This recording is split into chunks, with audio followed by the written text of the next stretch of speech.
So you're a photographer, videographer as well. So when it comes to photography, like what made you get into that?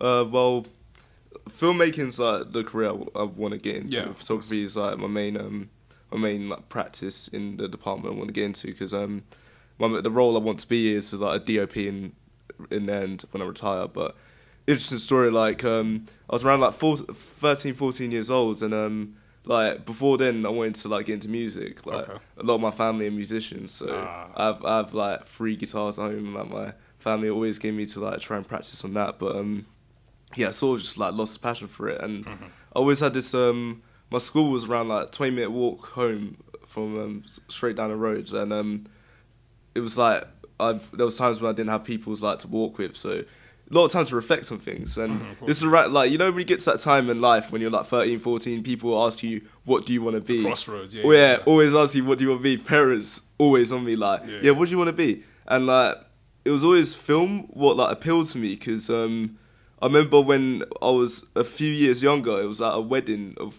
like, I think it was my aunt's wedding actually. Someone was walking around with a camera, and that just sort of like looked cool to me. Oh, okay, yeah. But like back then in the day, I thought directing was like the way forward, because like that's always what's put on the media, like the director's the big guy and all that. But so until I reached university, I'll say that was what I wanted to be. I wanted to be a director, but throughout the years, like it came to like the work experience time in school. What age you do it? Like 15, don't you? Yeah, like 14, 15. Yeah. I remember it came to that, like I had all my friends going off into like shops and shit, and then my dad, like, I said to him, oh yeah, I want to work in the film industry, and he knew a few people who worked in the industry, so so like he got me a work experience working with a location scanning company, and which like go around and like take pictures of locations that are going to be used for film or TV, and then through them they took me to editing studio. And then they took me to a film set, like, so I could get like a feel for what all the stage productions were.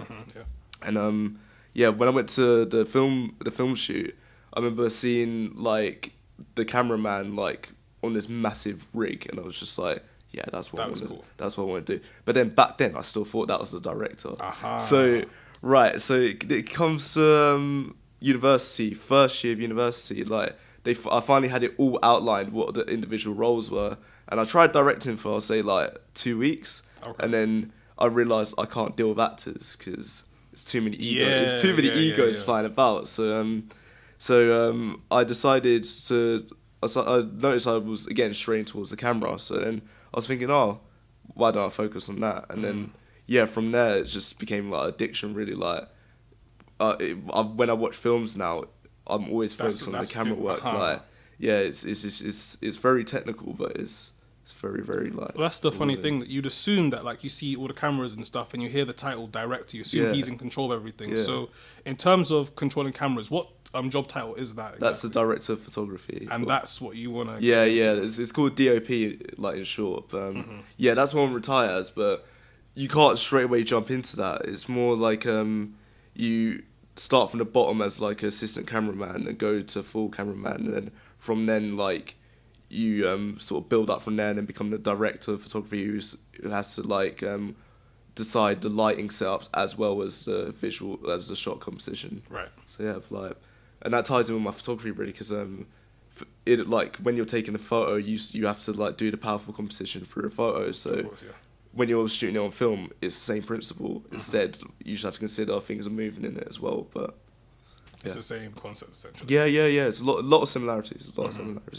Okay, so with that, you mentioned that you have like an education, like a proper background in photography and filmmaking and stuff. For someone wanting to get into this sort of like passion or whatever, how would you go about doing that? Personally, like university was useful. Yeah. But that's because I surprisingly didn't know as much as I thought I did. But that's what happens, yeah. But I'll say the best way is get yourself out there, really. Like, it's like work as a runner on film shoots. Like, there's plenty of opportunities, especially in London, where like there's people just asking for extra hands, like help, like dealing with actors through there. You meet people because like. Well, where's a good place to like look for these opportunities though? Facebook, LinkedIn's not really good for that. There's a site called Mandy, which put a lot of advertisements for film shoots, but yeah, Facebook got a lot of groups now. There's Filmmakers in London group, which I haven't actually joined a job through that, but yeah, I see all the time ads going up saying we need runners, we need assistants. Even if you're just when a lot of times when people are shooting in London, they need roads cut off. Oh yeah. So yeah.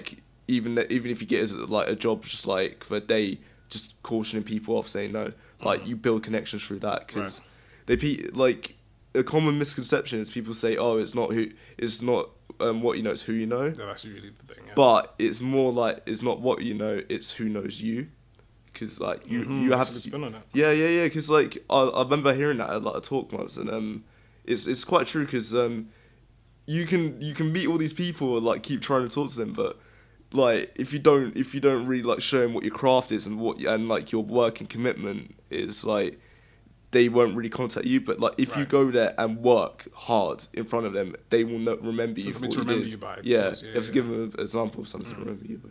Okay, so also when it comes to getting into photography and stuff, yeah, a big thing is the equipment. So, first and foremost, what camera do you use? I use a Sony A7S, which is a mirrorless camera, which is it's the sort of new thing what's sort of upcoming. It's taking over the DSLR range really, but it's weird because we're in an age when even the cameras on your phones are catching up with with the quality of a DSLR, but it's not really, it doesn't really depend on what camera you have. It depends what you do with it really, because you can have the best equipment, but if you don't know how to compose a shot properly, you're not going to get anything from it. So the equipment doesn't matter. It's more about the photographer's perspective. Yeah, definitely.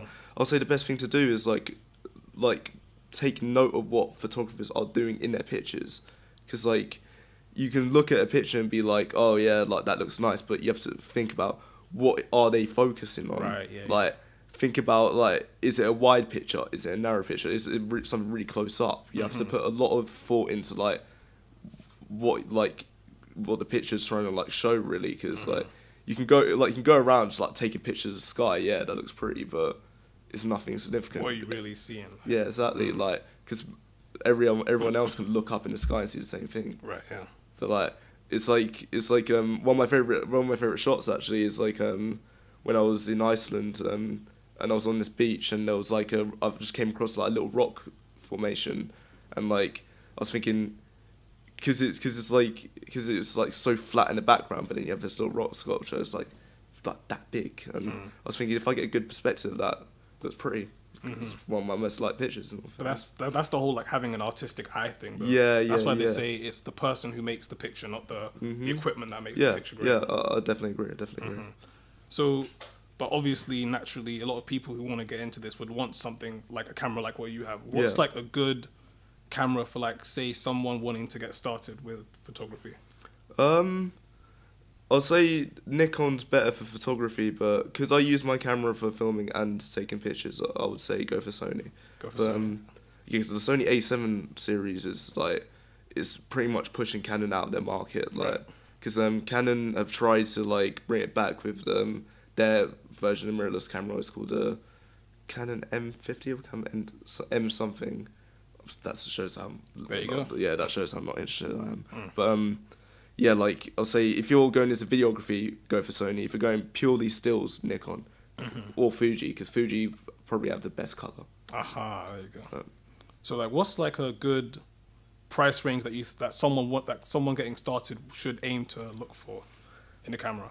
Well, because the odd thing about that is because you're not just, when you buy a camera, you have to consider the lenses you want as well, and lenses can quickly build up in price. My camera I have, luckily I was given funding from my university because I did a business proposition for them. But my camera was worth 1,100 secondhand.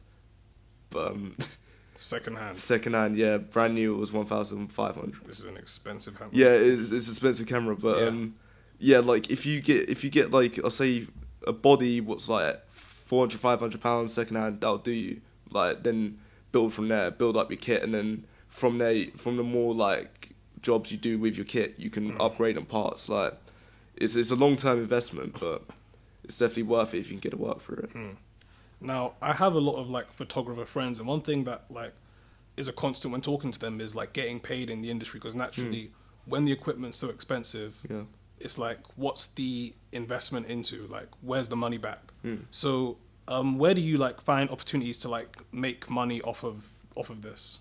To be honest, with like my page, I'm not making that much money from it, but because I work in the industry as a camera trainee at a company called ProCam, which is like Europe's biggest cinematography hire facility. Alright. It sort of works in tangent with it, but I would say don't make that your priority at the start. Like get as much practice as you can for it, and then opportunities will arise. Like, so perfect the craft. Yeah, perfect it, definitely, because if you don't know the craft properly when you're like trying to get money from it, you're just going to lose contacts quickly, like get a bad rep out there. Like, you want to hone your skills properly before going into it.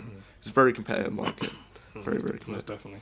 Okay, so another thing that I know you wanted to get through from our prior discussions is that the perception of photography, say, in like the black community. Do you want to get into that a little bit? Yeah, like it's interesting because with our community, like, because photography is quite a niche and I'll say middle class type of hobby. Just because of the expenses. Yeah, exactly, because expenses. Like it's hard to say. Like, it is.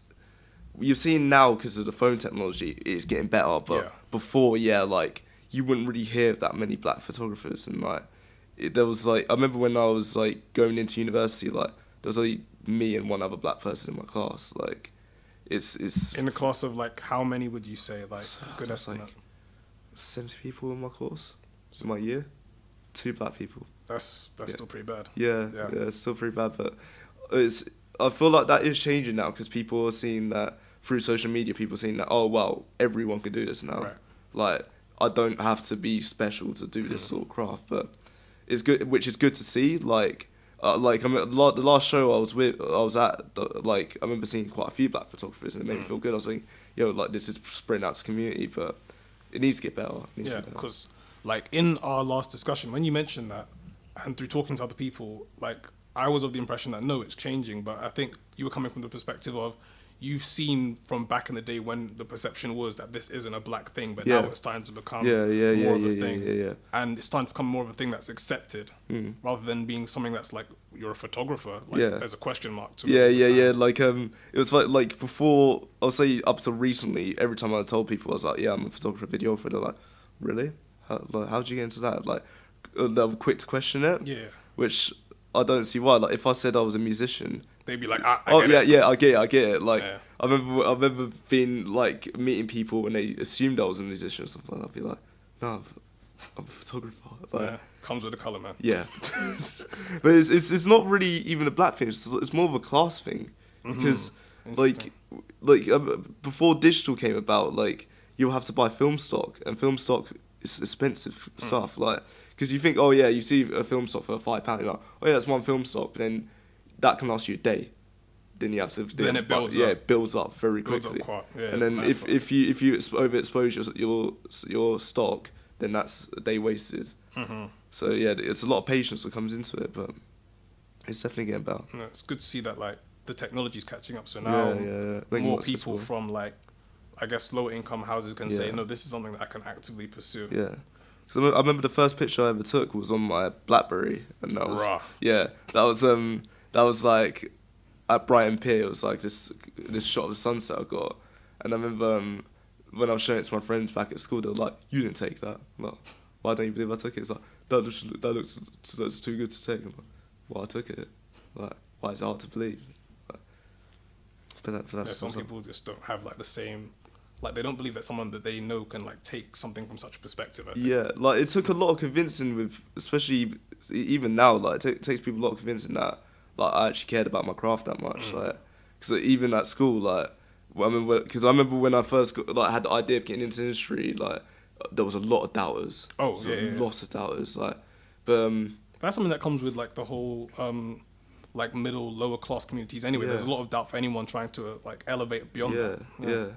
But it's the thing I find ironic is that like the best pictures come from our community, I'll say, because like we know the true grit of this country, like true grit of the world, because like we're there seeing it like firsthand. Like, so if people felt more like free to do like capture those moments, then like galleries will be full of like working class photographers. That's the thing. Yeah, like you see a lot of the artwork that come from like black artists or like black photographers, and it's like, oh, this is stunning. It's because their perspective is just so different. Like that has a lot to do with like how they were raised, like what they find beauty in. Like that's a big part of it, and that's that's why like I wanted to have this conversation with you, because I feel like we do need more people coming into this space, because there's a lot of perspectives that haven't been shown yet, and I would like to see them be shown by people like us. Honestly. But like getting back into like how I got to know you, I found you through like a friend of ours, Acesiz. So you're like his personal cameraman. First and foremost, shout out to Acesiz. Yeah, shout out my guy. That's the main guy. See, I find it funny with, like people call him by his rap name, because I just know him as Ryan, isn't it? Oh, man's exposing the real name. Sorry, Ryan. Like, he's gonna hate. What's good, Ryan? He's gonna hate me for this, but like he was my boy from like, because I went to 2 secondary schools. Like, I moved about schools quite a bit actually, because I was born in North London and moved over to East London when I was 12. But like he went to my first secondary school, and then we I remember when I was leaving, I said we'll keep in contact, innit? And like a few years later, like I saw this guy called Acesiz on my Instagram, and I was like, hold up. Like, he looks exactly like my boy. Then, you just recognise the picture. Yeah, I followed him, and then he followed me back straight away and messaged me. And sounds like Acesiz. He messaged me. He was like, "Yo, give me a number." I get like we exchanged numbers. He straight away called me. He was like, "So you make films?" I was like, "You make music? What's happened here?" Innit? Like, then the connection was instantly. Instantly. Then we linked up. I'll say like a week after that, and it was like we never left each other. Innit? Like, straight away reminiscing about the old times and everything. And then I brought my camera along and went to one of his shows, and I think that's when I met you actually. I think so. Yeah. Like I would say I'm his personal cameraman. It's just like when it comes to any like open mics or live stuff, you would like to attend. I'd like to bring my camera with me, because if you notice on my page, like I have quite a few artists what I like to take pictures of.